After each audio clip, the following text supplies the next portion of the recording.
Om Swastiastu. Selamat datang di channel Hindu Purana, channel yang khusus membahas tentang cerita-cerita sejarah peradaban Weda yang diambil dari kisah-kisah Purana Weda. Pada video kali ini, kami akan membahas tentang kutukan Gandhari dan penyebab kematian Sri Krishna. Usai Perang Bharatayuddha, ketika dilangsungkan upacara pembakaran mayat para Kaurawa yang telah tewas, semua anak menantu Gandhari telah menjadi janda dan menangis sedih di hadapan mayat-mayat suami yang telah tewas. Gandhari juga ada di tempat itu. Para Pandawa dengan ditemani oleh Kunti dan Sri Krishna juga hadir diiringi oleh rakyat yang merasa sangat sedih karena kehilangan sanak saudara mereka.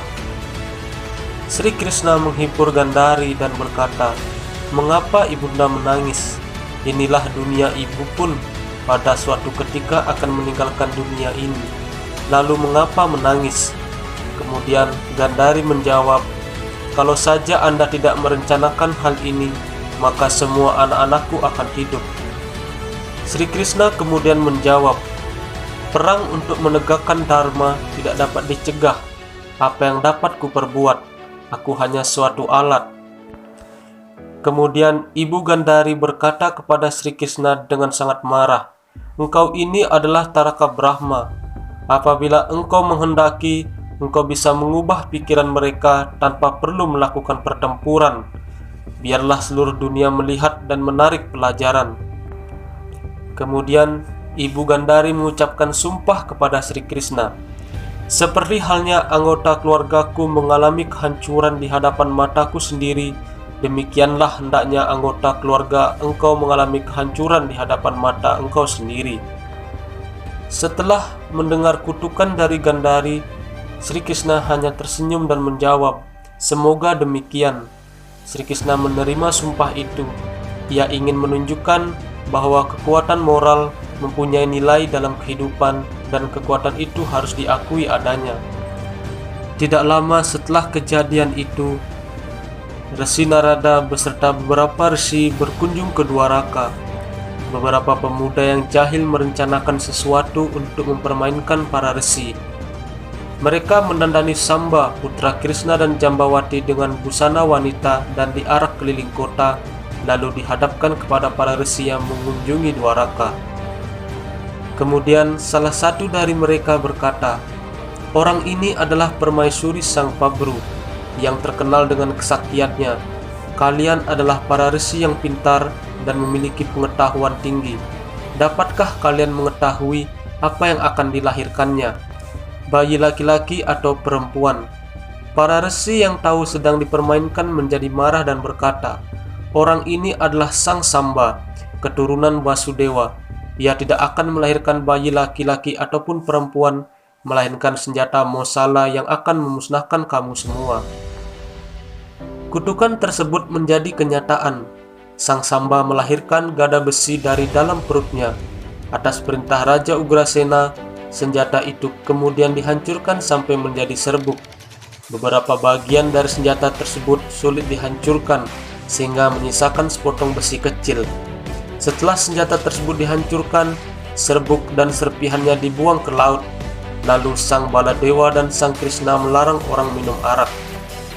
Serbuk-serbuk itu kembali ke pantai, dan dari serbuk tersebut tumbuhlah tanaman seperti rumput namun memiliki daun yang amat tajam bagaikan pedang.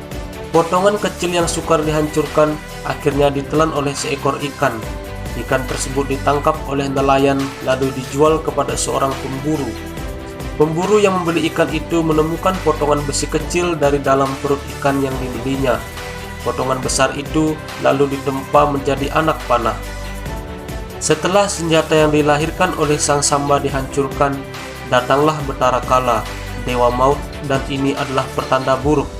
Atas saran Sri Krishna, para Wrisni, Yadawa, dan Andaka melakukan perjalanan suci menuju Prabhastirtha, dan mereka melangsungkan upacara di pinggir pantai.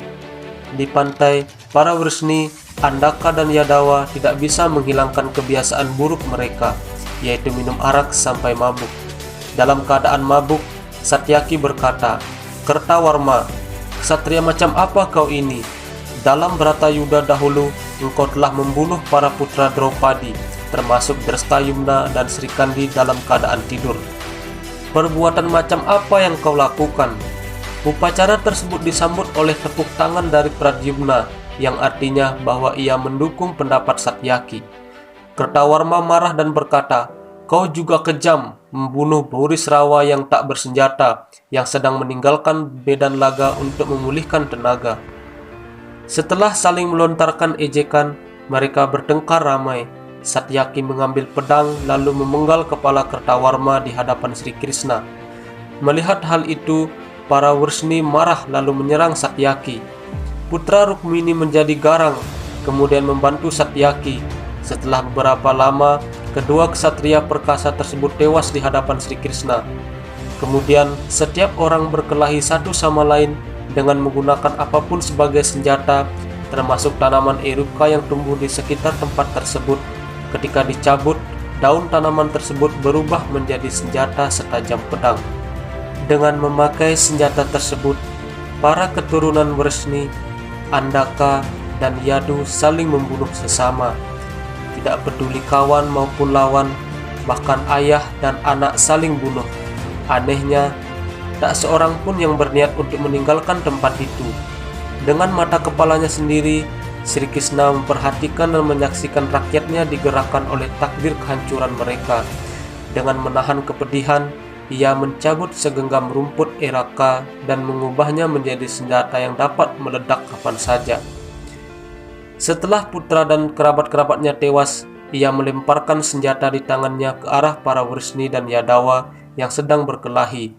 Senjata tersebut meledak dan mengakhiri riwayat mereka semua.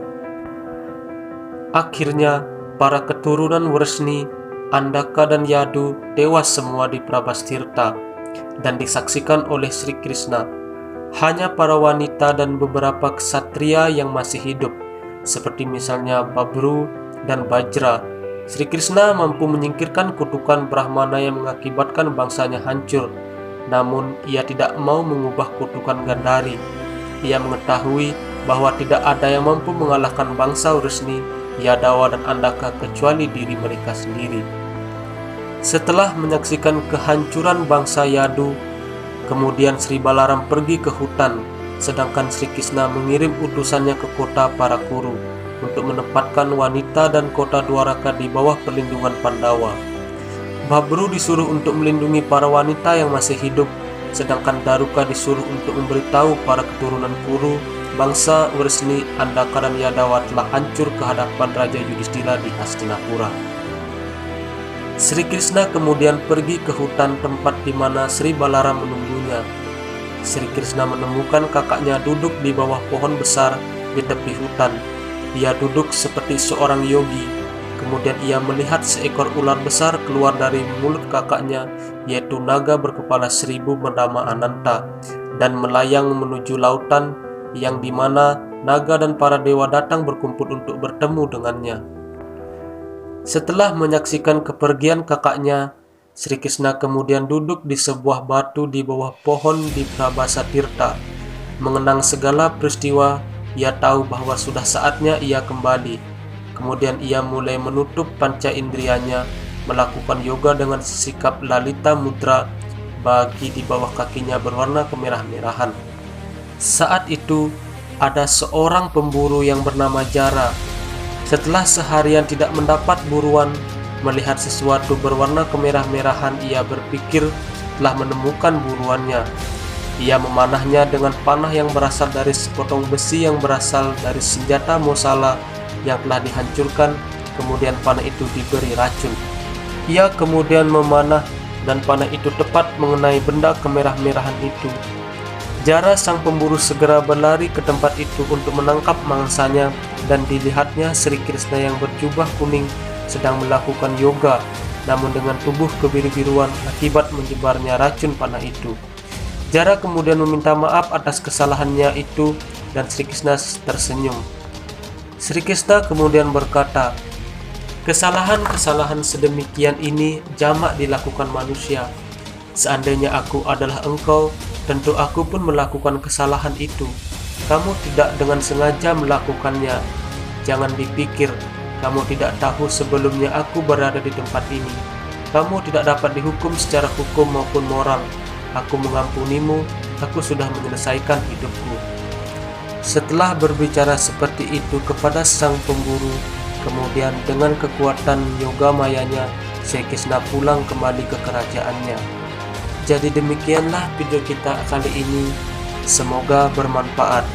Jangan lupa like, share, komen, dan subscribe channel ini agar kami selalu semangat membuat video-video berikutnya. Om Santi Santi Santi Om.